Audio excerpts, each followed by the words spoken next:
Hi, this is Terry.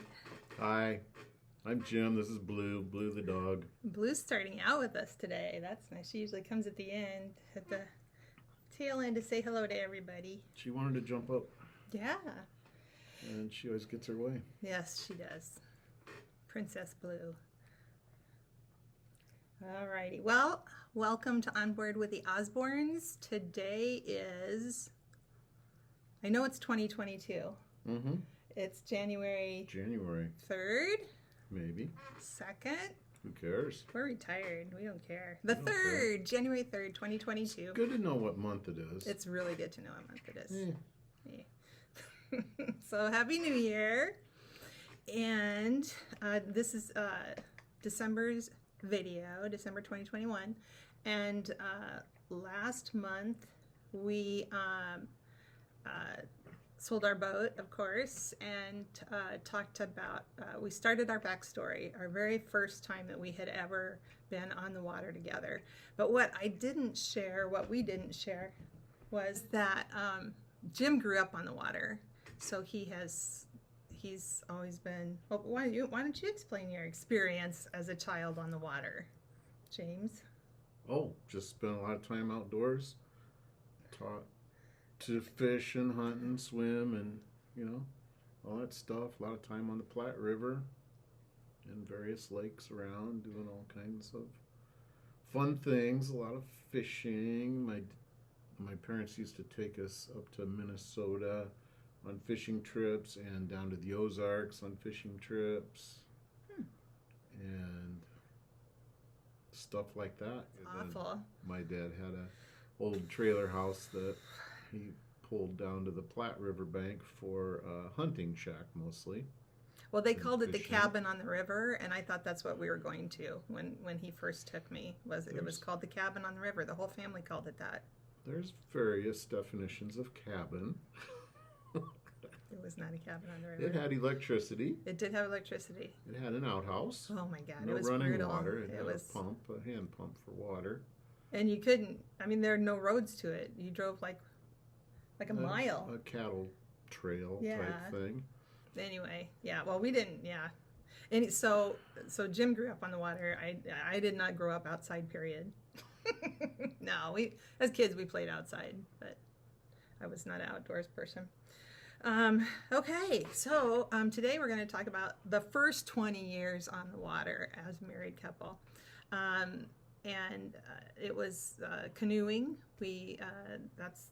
That was our mode of transportation. You grew up with airboats and John boats and all that. I did not, but so after our trip down the Niobrara, after we were first married, that we talked about last month, we canoed several rivers.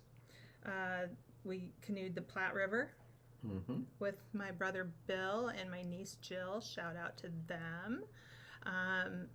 Did you want to talk about that a little bit? That trip? That was a bad trip. There was a new fitness center just opened up in our little hometown, and they had like Nautilus weight equipment, and so we went and got our free 1 hour trial the day before. We went and did this workout, both of us, on these weight machines, and they pushed us really hard, and we were so sore the next day that we were just in a lot of pain during this canoe trip, and we were in so much pain we didn't even take any beer with us. We were in so much pain we didn't even want to drink beer, which is opposite because it would have made the pain go away.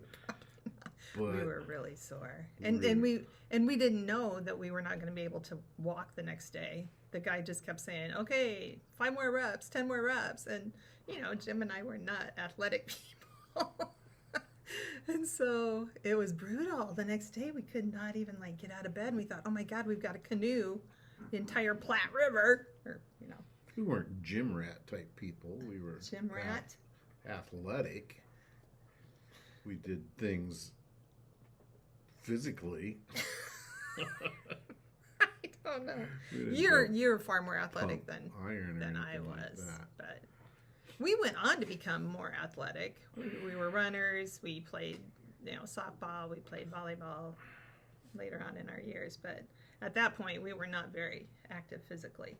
So I still blame Bill for that kind of trip. Why Bill? He was there. He was there, okay. It was a blast. We had a good trip. We just have to get loosened up again. But it was that was a memorable trip.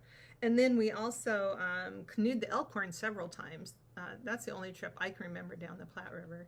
But down the Elkhorn River in Nebraska, we canoed that several times.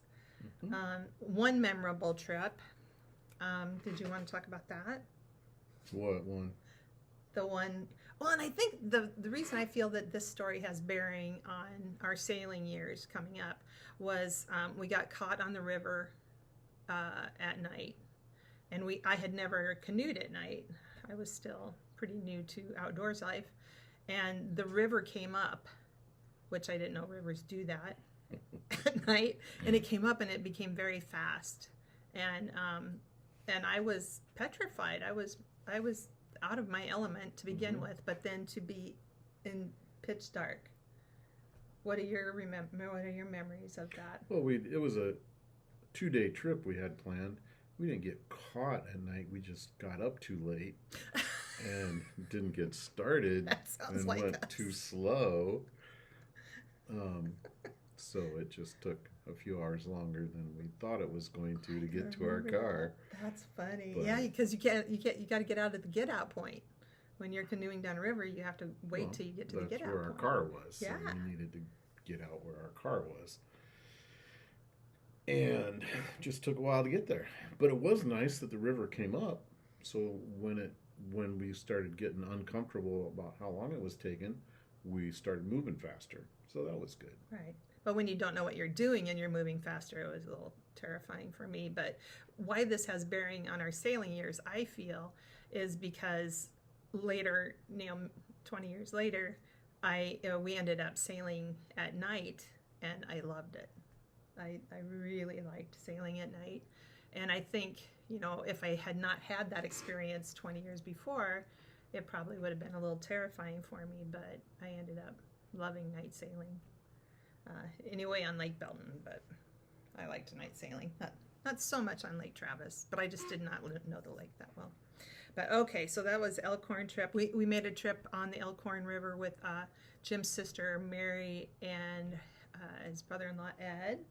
Mm-hmm. And that was a memorable trip because I believe it was a Memorial Day trip, but it got down to 30 degrees that night. And it was very cold. I remember camping. That wasn't Mary and Ed? I don't remember it getting cold. I remember going with Mary and Ed. I don't remember it getting cold.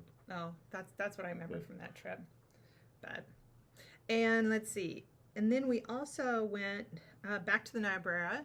Went back to the Niobrara several times. One with friends Randy and Carrie Gerke. Shout out. And then I was working at the hospital, and our director of infectious diseases, infection control, Peggy Lubert, she's out there in the universe, shout out to Peggy Lubert. She was part of the Medical Technologists Society, and they had an annual canoe trip down the Niobrara, and she took the flyer and posted it in a public place in the hospital. And so I wrote down the information because we had been down the Niobrara before and thought, well, this sounds like fun. A whole bunch of medical people, super cheap. Food was provided, I believe. Yeah. And so we went, and we went like 2 or 3 years in a row. Little did we know it was a secret society, and we weren't supposed to be there. It was only for medical technologists, but nobody ever told us that until like our 3rd year, because we hooked up with these folks from some other town and just had so much fun that they didn't have the heart to tell us that we weren't supposed to be there. So we just kept showing up and canoeing with these same people over and over. And you remember their names, don't you? I don't remember their names. I remember Jimbo. Jimbo? Okay. I don't remember. Frick and Frack. Frick and Frack, but that wasn't their real name. No. And Jimbo wasn't his real name. Frick and Frack, one was a physician. Yeah. They were all from a small town, like Gothenburg or something. like that little town between Kearney and Lexington. Yeah. Conan or something. No, Cozad. Cozad. Cozad, Nebraska. I think they were from Oh my Cozad, God. Nebraska, Okay. and they were all from that town. He was a physician there, and then his friend was a stockbroker in Chicago, and I don't know if he grew up with that group or not, but they were all lifetime friends. And then two of them were medical technologists, and then their husbands. And so there's Frickin' Frack, and then Jimbo and his wife. And, Carmen or something like that. yeah, something like that. Oh my gosh, I'm having a flood of memory. And this seriously was And- 40 years ago. Yep. And so I remember you said they provided food. I remember one time, I mean, we gathered, and then we went like on a 2-day canoe trip. I think we camped on the water. I don't remember. I think we did. And then, but either the night before or the night after, everybody was feeling very happy, and we were in this state park, and there was this wedding reception going on in this building, and somebody got the idea that we should go and pretend we were part of the wedding. Oh my God. And we're supposed to be there, so we went and we danced and we had food and champagne and pretended like we were a part of the wedding party. But And we got really close to this group of people. And there was seriously like 200 people with this MedTech association that took this Niobrara trip every year. And I will never forget when I found out we weren't supposed to be there because we weren't MedTechs. And of course, then I couldn't go again because I thought, well, we can't do that. It's not for us. But we did go like 3 years in a row. A few good years. And it was so much fun. And of course, the Niobrara has the rapids, and Elkhorn and Platte River, they don't have rapids like the Niobrara had. Right. But and then later on, we of course we had belonged to a church. We were Sunday school teachers and youth group counselors, and between the two of us, we've done nine mission trips. But we would also sometimes just organize outings with the youth group that we were working with at the church. And a couple of those we took to the boundary waters between Minnesota and Canada. Do you want to explain that area, the BWCA? The Boundary Waters Canoe Area. Yeah, it's a huge area on the Canadian border in Minnesota that issues permits, and it limits the number of people that can be in the area at any one time, and it's very rustic. It's a natural state. I think the lakes were formed by glaciers, and you canoe. There are some motorboats allowed in some of the area, but not all the area, and you canoe. And then portage, which means you walk your canoe and your stuff over land to the next lake, and then you canoe through that lake, and then you portage to the next lake, and it can be very physical. It doesn't have to be. Yeah, really an incredible area, very pristine. It was new for me in that I had never portaged before. And you take everything that you need for 4 days on your back, and you put everything in a Duluth pack, which is a huge pack. And I mean, sleeping bags, tents, meals, everything on in this Duluth pack on your back. And the outfitter was teaching all the men how to lift these heavy, it wasn't this lightweight Kevlar, it was a heavy aluminum canoe. And he was teaching all the guys how to pull this canoe up so that you carried the canoe on your head, or on your shoulders. Pads. Right. On this trail. And these trails were skinny and up and down. I mean, it was wilderness. And when you're going lake to lake. So, and the women were expected to carry the Duluth packs. Well, that just, drove me a little crazy. And so I insisted on being taught how to lift that canoe on top of above my head to portage. And Because, what if something happened to the guys? Or, there's just like a million reasons everybody should learn how to do You're everything. teaching his sexist ass a lesson. That's what was going on there. It was a teaching moment. And you were teaching the kids that, right. boys and girls, it doesn't matter when it comes to canoes. Right. We needed to be able to do everything. And so I did portage, the canoe, as well as Duluth packs. And we ended up doing that trip, I think, twice, you and I, with the youth group. We did that twice. But it was an incredible experience. Even all the water that you drink has to be boiled for 20 minutes, and you go out to the middle of the lake and you gather, because there's no way you can carry, 4 days of water. You either boil it or run it through a filter. Right. I think we did both. Yeah, we did both, because we had a filter, but there was too many people. Each canoe should have had its own filter for water, but we didn't think that through, and we had one filter, so we did a lot of boiling. Right. And then we put a little powdered lemonade into our smoky flavored drinking water to make it taste a little bit better. Right. But it was just an incredible experience for the kids, because we had kids that had never even fished before and never been in a canoe. And so to take them on this, incredible wilderness experience, it was really quite special. And let's see. So we took a group from Tennessee. When we lived in Tennessee, we took a group up to the Boundary Waters. And then also when we lived in Omaha, we took a group up from there. So I forgot to explain, last month when we did our video, we got done with the video and Jim said, let's see if we can find some pictures, or one of us said that, let's see if we can find some pictures to go with it. And it's your story to tell, but like, you found pictures. The very first thing that you found was pictures that we needed. We have 4 big totes of paper pictures.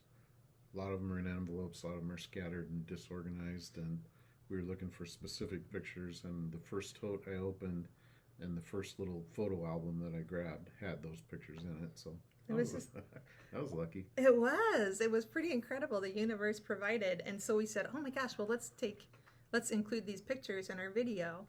And so then, getting ready for this video, we talked about what we wanted to talk about and started going through pictures, and we've spent the last 3 days going through pictures. It's fun to do that, but they're not organized in 40 years of pictures. It's insane. But it was pretty crazy that they just appeared right when you needed them. Pretty awesome. Okay, so our first 20 years was canoeing. A lot of memorable times. We've been on the river at night during lightning storms. Hail, I think we even had. We've been through it all. Turns out it's not a good idea to climb underneath an aluminum canoe when you're during a lightning storm, they say, but sometimes you just do what you gotta do. We did what we had to do. I didn't want to be stuck in the hail, so it seemed like a good place to be. But yeah, aluminum probably wasn't the best. Aluminum isn't the best conductor of electricity, I don't think. I don't know. But we've got lots of memories, and very adventurous of us. I felt that was very adventurous of us. I felt. Okay. All right. Anything else that you want to share, honey? Me, I don't share. All right. Well, we want to be sure that you subscribe to our YouTube channel. Next month's video, we're going to start talking about our bareboat charter experience, how we got into sailing. But today we just wanted to talk about our first 20 years on the water, which was all canoes. Alrighty. Okay, well, be sure to subscribe, hit the notification bell, so that you'll be notified every time a new video is posted. And please be sure to leave comments. I would love to get your thoughts on the videos and maybe your experiences and your water stories. Or if you find yourself in one of the pictures that we posted from Yes. 40 years ago. I would love that. Oh my gosh. Or if you know these people, if they're still out there, give them a shout. Say, hey, saw you in a video. We'd love to reconnect. I mean, we have really good memories with all those people. We won't post the dodgy ones. We'll just... Like Jimbo's wife, when we were canoeing, she was the med tech. When we were canoeing down the Niobrara, we were usually rafted up. We bungee cord our canoes together and just have one big party barge. And didn't we separate though, like before the rapids? Well, yeah, separate before the rapids. Right. Okay. And there was a couple of times where that was problematic as well. But anyway, and drinking beer, and she had to go to the bathroom. She just hung it on over the edge and went. She didn't care. So we have some photographs. We won't be posting. We won't post those. I'll be surprised if I even leave that part in the video, but we don't want to embarrass her. But yeah, it's we got really close to everybody, but we tend to do that. And when you said that we were late to get up that morning on Elkhorn, I have to give a shout out to Robert Barlow. Every time we rafted up on Lake Travis with other sailboats, he always said, "Put Osborns at the end. They won't be up before noon." It's a true story. So we sleep in. We're sleeper inners.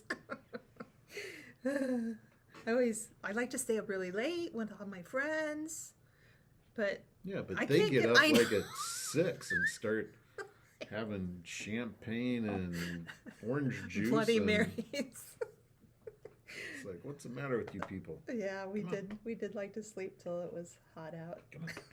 The sun was high. All right, we will talk to you in February. I hope you have a fabulous start to your new year, and happy January. Cheers. Cheers.